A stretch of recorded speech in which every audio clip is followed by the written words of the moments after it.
So guys, make I break am down for una. Gwamnishu don finally come out to explain himself after VeryDarkMan don drag am tire for social media.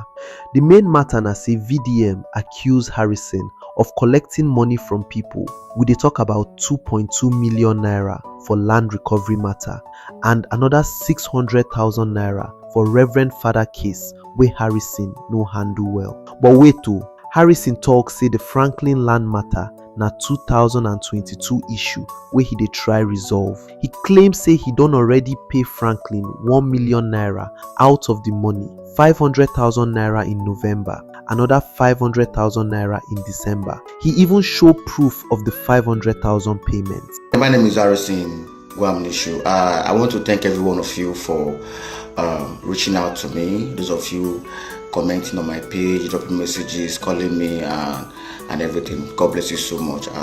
One thing I have not done all this while is to block my comment section or stop you from commenting on what I post. All right, I allow everyone to drop the negative and the positive comment they have. All right, because when something happens, people bring in different kinds of accusation, some bring in commendation and a whole lot. So I want to first of all apologize to everybody who have supported me in the past. All right, my silence was not intentional. All right, I won't say I intentionally kept quiet and not to address everybody. All right, but I said I won't speak about the case that happened in Awuchi, the case of the kidnapping, the man I went for in Awuchi, and then the wife was released, the man was not released. I won't talk about it to anyone, not on the media, not anywhere, until the man is released.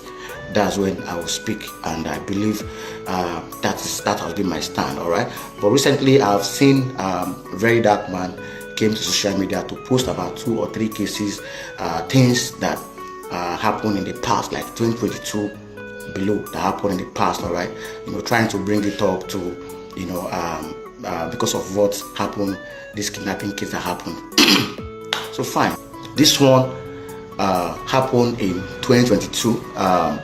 Franklin, all right, he messaged me and said I should assist him for a land recovery in Owerri. All right, and cases I do for free for people are cases of indigent persons, people who cannot afford it. If you can afford, if you have the means to afford it, and you come to me for help, you have to pay for it. I've been doing that for people, and I've been achieving results. All right. So when he contacted me, I assisted him to get a lawyer. A petition was written, and then the case was started. Everything was going on well. Then, because I was going for election, I told him that I'm not going to be chanced. So he said, fine. I referred somebody to him, one Mr. Tony. I referred to him. So him and Tony was doing the case on their own. He did not give me feedback of what happened. He did not tell me this happened. Until after election 2023, he reached out to me and said that the money that was recovered, part of the money that was recovered, that police and Tony, Mr. Tony, took 10% from the money, all right, and that he's not happy about it. I said, sometimes police, when they help you recover money, they collect 10%. It happens everywhere for Nigeria. Everybody watching this video can testify about that. But police help you to recover money. Maybe somebody is owing you anything. Sometimes they collect you money from you to give them something. All right. So he was angry that why will police collect money? I said, that's how we do it, you understand? But please, you and Tony should see how to resolve it. He said no, that he wants to refund the money. And I said, fine, let me talk to Tony. So I spoke to Tony. Tony told me his own side of the story, that this is what happened, that the police collected the money and he transferred the remaining one to his account. That was what happened. He said no, I should help him to get a lawyer. I said, okay, fine. I advised him, I said, the other way, how we can do it again is to file a civil suit at the High Court in Owerri, which he agreed.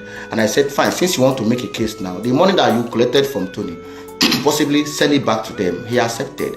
So Tony brought account, the money was transferred back to Mr. Tony. I did not collect 1 kobo from that 4.4 million naira from this guy. That was what happened. I got a lawyer, I paid the lawyer. He did not pay 1 naira to the lawyer, I paid the lawyer for him. This was after my election. So the case was filed in Owerri, High Court in Owerri, and which he was present in the court, because then he was in Nigeria. He was in court with his brother. We went to Owerri, we filed the case. Then when the case was assigned to a judge, the bailiff the lawyer called me and said they have been calling Franklin to show the bailiff the address where they can serve, but he did not respond. That was what the lawyer told me. So later I reached out to him. He said my brother that he was tired of the case, that the case was taking time, that he cannot wait again, that I should refund back the 4.4 million naira that he refunded back. All right, that is not ready to for the case again. I said, okay, fine. What you now do is to go and withdraw the suit that you have at the High Court. That took a lot of time. He didn't do that, and there was argument over that. I said, go and do that so that I can be able to talk to Tony and the people who are with your money to pay the money back to you. Then I reached out to Tony. Tony said that he heard that this same man, Mr. Franklin, settled with the man he had issue with, that he has to come and pay them for the services rendered. That was why the money was not refunded back to Mr. Franklin. So later, people were dragging me for debt. Some persons I borrowed money from, some persons who were in my business crashed. I have a farmland in my community. I have a company registered, Heritage Processing, and Yomagari. Some persons who gave me money for business, the business crashed because my farmland was taken by a company in collaboration with the government. They took the company and they destroyed the farmland, and they started planting a palm plantation. That was what transpired. So I was in debt. People were calling me out on social media that I was owing them.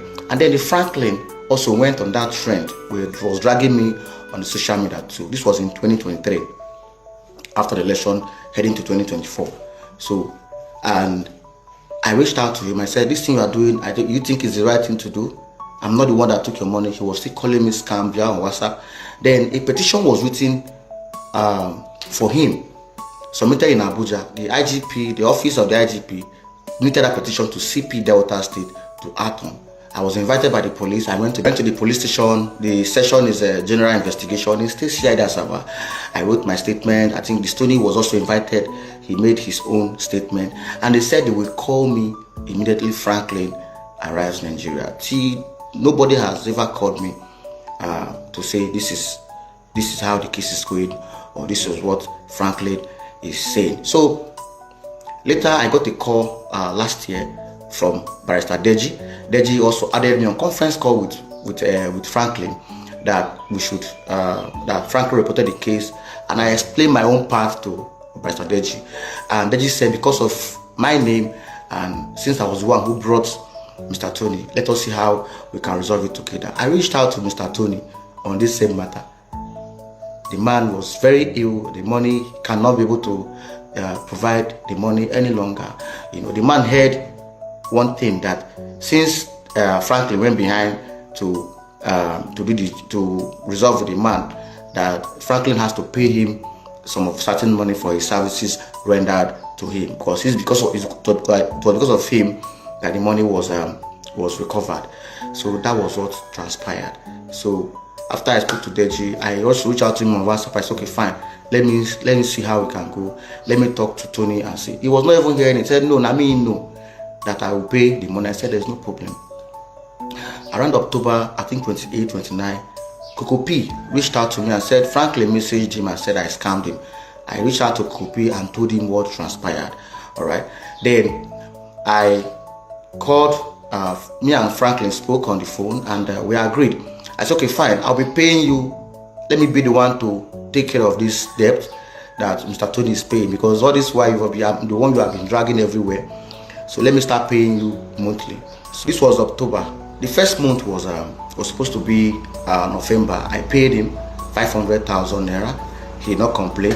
Second month was December. I paid him another 500,000, making it 1 million naira. And the third month was supposed to be in January. I was supposed to pay him another 500,000 naira. And then suddenly, this whole issue started again. This whole cases that VDM started posting about this kidnapping issue. Then he came to my WhatsApp and now wrote me. That was in December, after I've paid him in December, and said, where is my money? This is it here. And I said, bro, it's January. The payment is January. So suddenly I saw VDM posting about it on the social media.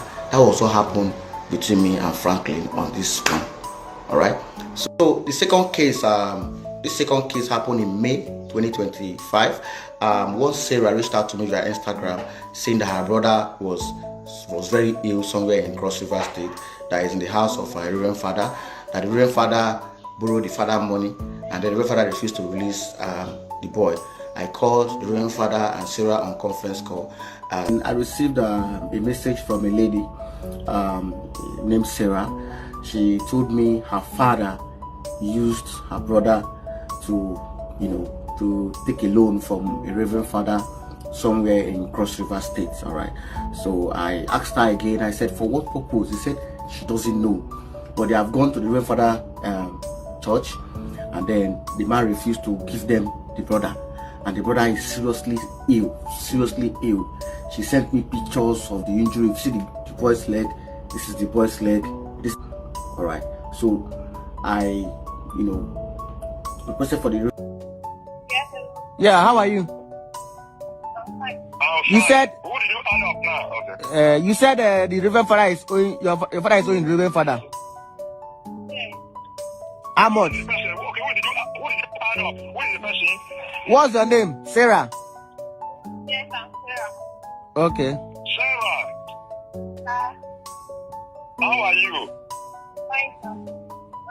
Okay, so what did you tell this man? You say your father is owing me, but I'm only stealing because your father is owing me. Yeah, that's what Hello? But at least you are allowing him to go. So go for where? Go to where? Go for what? He's not having property. You say what? He's not having property. Hello, sir. Can he just go? Can Stephen go back? Since they are destroying your name, let him go back to his parents now. Since he's. So, okay, let the mother keep destroying my name. I know that she is wicked and that is why she is doing that wickedness. But I am not bothered about that. Stephen is safe in my... Allow my brother. No, can the Stephen go back? Can the Stephen go back to the parents? Go back to the parents. Who brought him to me? It's not the father that kept him with me. Did I kidnap him? And that's what I'm saying now. Let them come and carry him back and take him back to their own house.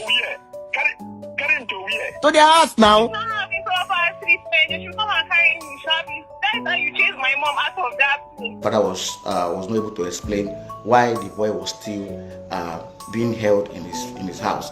All right. So I told the reverend father to please that you should let the boy go. Let the boy go and have a good medical treatment. I posted it on my Instagram page and Facebook. Then a woman reached out to me. This lady reached out to me and said he's interested, that he wants us to rescue, to help the guy. And she sent me 600. She asked my account number, and then she sent me 600,000 naira. And I said I appreciated her, and then I kicked off the case. So I reached out to Sarah, back to Sarah. Sarah said she's in Kano, and distance from Kano to Cross River is I think is very, very far, that the mother can be able to go since her mother is closer. So I sent transportation, this is it, to the mother, to a Zenith account. Unfortunately, it was a wrong account, and I also sent another one again to the same mother, a UB account. This is it. The mother traveled to Cross River, and when he got to Cross River, he was saying that the boy has been moved from where he was, the bad place that he was, to somewhere better for medical treatment. That was what transpired. I did not use Stephen to borrow money. All right, that the father is divorced with the Stephen mother, and then the father hand over Stephen to him to train. All right, and he will not release Stephen until the father comes forward before he can release Stephen to the father. All right, so after the post I made, I booked a flight from Asaba to Abuja. All right, because that period there were insecurity, because we had two cases where persons who were coming from Lagos, 5 persons got missing in Imo State, and then 2 persons again who were traveling from Lagos to Calabar got missing. So I cannot take that risk using road from Asaba to Calabar. Is a no. All right, so I booked the flight from Asaba, Air Peace flight from Asaba to Abuja. All right. Then I'm supposed to get a flight from Abuja to Calabar. And I got a message from the sister, that's Sarah, who told me that Stephen has been moved from the place he was, because the idea of traveling was to ensure that Stephen is moved out from the Reverend Father's house to a medical center where he can get proper medical care. Okay, so currently Stephen is receiving medical care in hospital in Calabar. The mother does not have a smartphone to be able to give us video or anything. Sarah, who contacted me, was far away in Kano. She could not travel to Cross River. So I updated the woman who contacted me, and then she was very, very angry. She said no, that she wants me to be there, that we should find way to arrest and prosecute the man. I said the first priority is to rescue the boy, ensure that his health, the health is priority. That was what I told her, and I'm going to share updates on my page. Then she was not asking for a refund. I should refund her back the 600,000 naira. And I said, "Ma, this is what I've spent so far on this, and this is what I have spent." She started threatening me that I should go on social media, and I said, "Oh, I'm going to share update about this case on my page, because the way you're threatening me is like there's something behind it." And that was what happened between me and this woman. All right. This is Sarah's social media handle, where she sent me messages. So what happened between me and this woman. All right. She went to different blogs to report me. Those people that called me, I also explained to them what transpired between us. She was angry, and they said I should refund her back the money. I told her, "Ma, it's not possible for me to refund you. You sent this money for specifically for this boy's rescue, possibly treatment and other things." I explained to her in details. Then she went back, started posting things on social media, on the comment section, different places, dragging me, and then that was it. Then until this time again, when this case come up, and then she VDM now posted it and I saw it. So I'm here to clarify these two things, how it happened and my involvement in this whole stuff. For the past 1 year, I have been involved in security issues in my state in Delta. Officers from 63 Brigade can testify my involvement in ensuring that our people are safe. All right, and I was not only the one doing it. The military was with me, was assisting. All right, and I was never benefiting anything from anywhere aside the fundraising I did on my page, and then some few of my friends who were supporting me. All right, so I have no personal interest or any benefit from all these things. All right, the risk I took was because my community were affected. So I see everybody posting things, negative things about me, and I'm not feeling bad about it. When things happen, people have their own opinion. You came out and said that you initiated my arrest. You did not initiate my arrest anywhere. All right, the police did not invite me. I posted it on my page. I traveled from Asaba to Awuchi to meet the chief of staff to the governor, because he was the one who called me initially. And when I met him, when I got to Benin, he said I should meet up with the CP for us to discuss on what transpired in Awuchi. I was there in the CP's office, and CP said the officer should take my statement, and I made my statement. Because the police cannot keep me for more than 24 hours, they obtained a court order, a remand order. That's how the process, and I was kept for about 14 days for them to carry out the investigation. After the 14 days, they did not file for extension. My lawyers filed for bail, and I got bail. That was how I came out. So my people, wetin be your take on this matter? You believe Harrison's side of the story, or you dey with VDM? Drop your honest thoughts for the comment section. Make we discuss am well. E be like say this matter never finish o. More revelations go still drop. Make sure say you don subscribe and turn on notification bell so you no go miss any update. If this video teach you something or you enjoy am, abeg tap that like button. Share am with your friends, make them too know wetin dey happen. Na so e be o. Until next time, I remain your boy, and I dey see una for the next one. Peace.